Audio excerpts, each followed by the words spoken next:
Welcome to episode 5 of the Improvisers Toolbox. We've talked about some of my thoughts about improvisation. We've talked about relaxing, because when you're going to play with other people or in front of an audience, you get worked up. I know I do. Remembering to breathe and relax and allow breath to enter your playing, which is something I need to continually remember.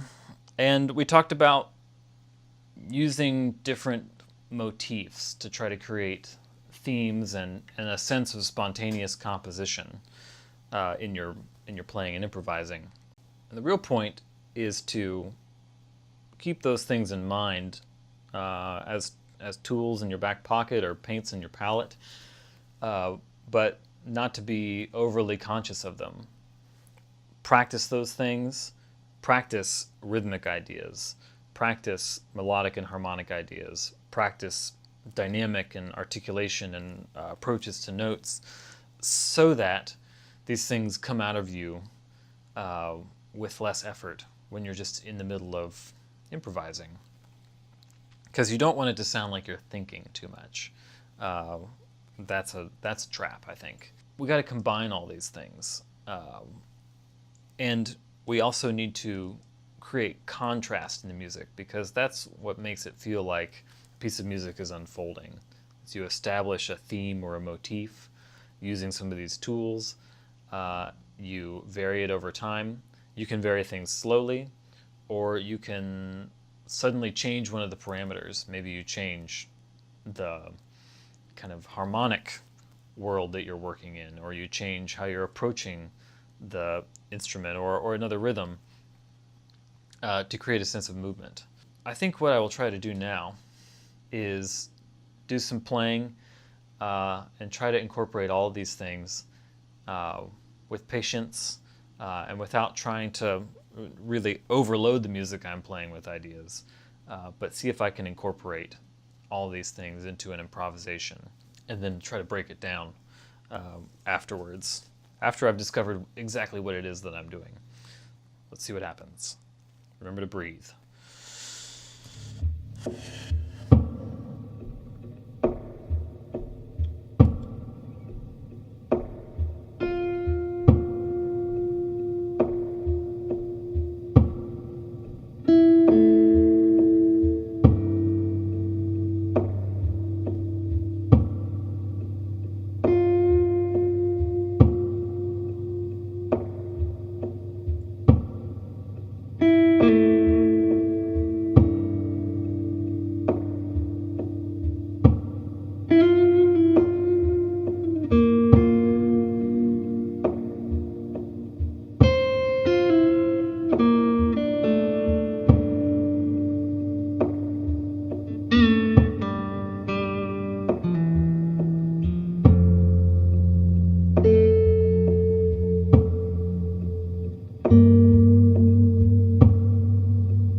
Well, that really got off the rails there at the end. But up until then, and let's be real, everybody makes mistakes, especially when you're in the middle of doing something where you don't know what's coming next. There are flubs, there are bad notes, and the real key is knowing how to recover gracefully from those things and let it pass.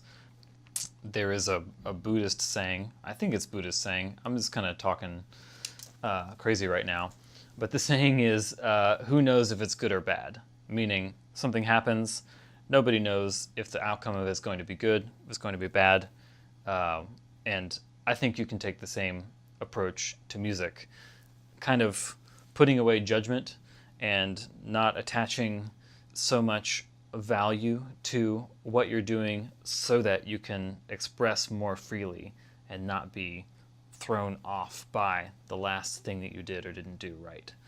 That's a little sidebar to that. I tried to incorporate all of those different ideas in that last improvisation. Sound, rhythm, articulation, harmonic ideas, varying those, putting some strange spicy notes in there. I shifted from kind of playing mostly melodically in a kind of open and broken way to playing more rhythmically and keeping the chord changes as kind of the theme that I was moving through. And then towards the end, before I fell off the horse, I shifted to just playing in a different key, over a static key with a different sound.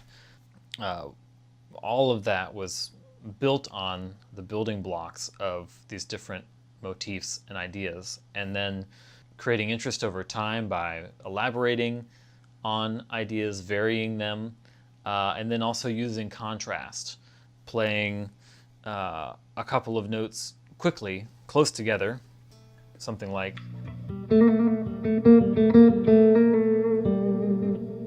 with playing a number of notes that are far apart and happen over a wider space on the fretboard, like something like this.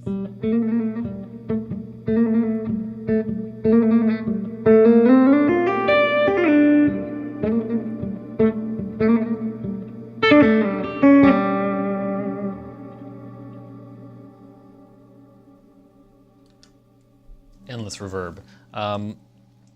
Yeah, creating contrast so that you don't just stay in one place too long. And that contrast can also be a motif. I'm changing back and forth between these two styles and approaches and these two different ideas, and that creates interest and a sense of intention in the music. So I hope this is helpful. It's just a drop in the bucket of things that we could talk about related to improvising and, say it with me, spontaneous composition. I think it's also, each one of these things is something you could work on for the rest of your life, and they're exciting things to work on, not laborious, exciting, and deep and rich things to explore in music. Because really, if I can just pontificate for a moment, your individual voice on whatever instrument you play is largely built on how you apply these different ideas, in what way you apply them, and also to what degree you lean on them and bring them into your playing. It's really what makes you sound like you and me sound like me. I hope this has been a helpful exploration. We can continue the dialogue. If you want to ask me questions, tell me your own ideas and experiences, tell me things that you practice that help in improvisation and generating ideas on the fly. Leave them in the comments, and let's keep talking about it, because it is a lifelong pursuit. Thanks for listening.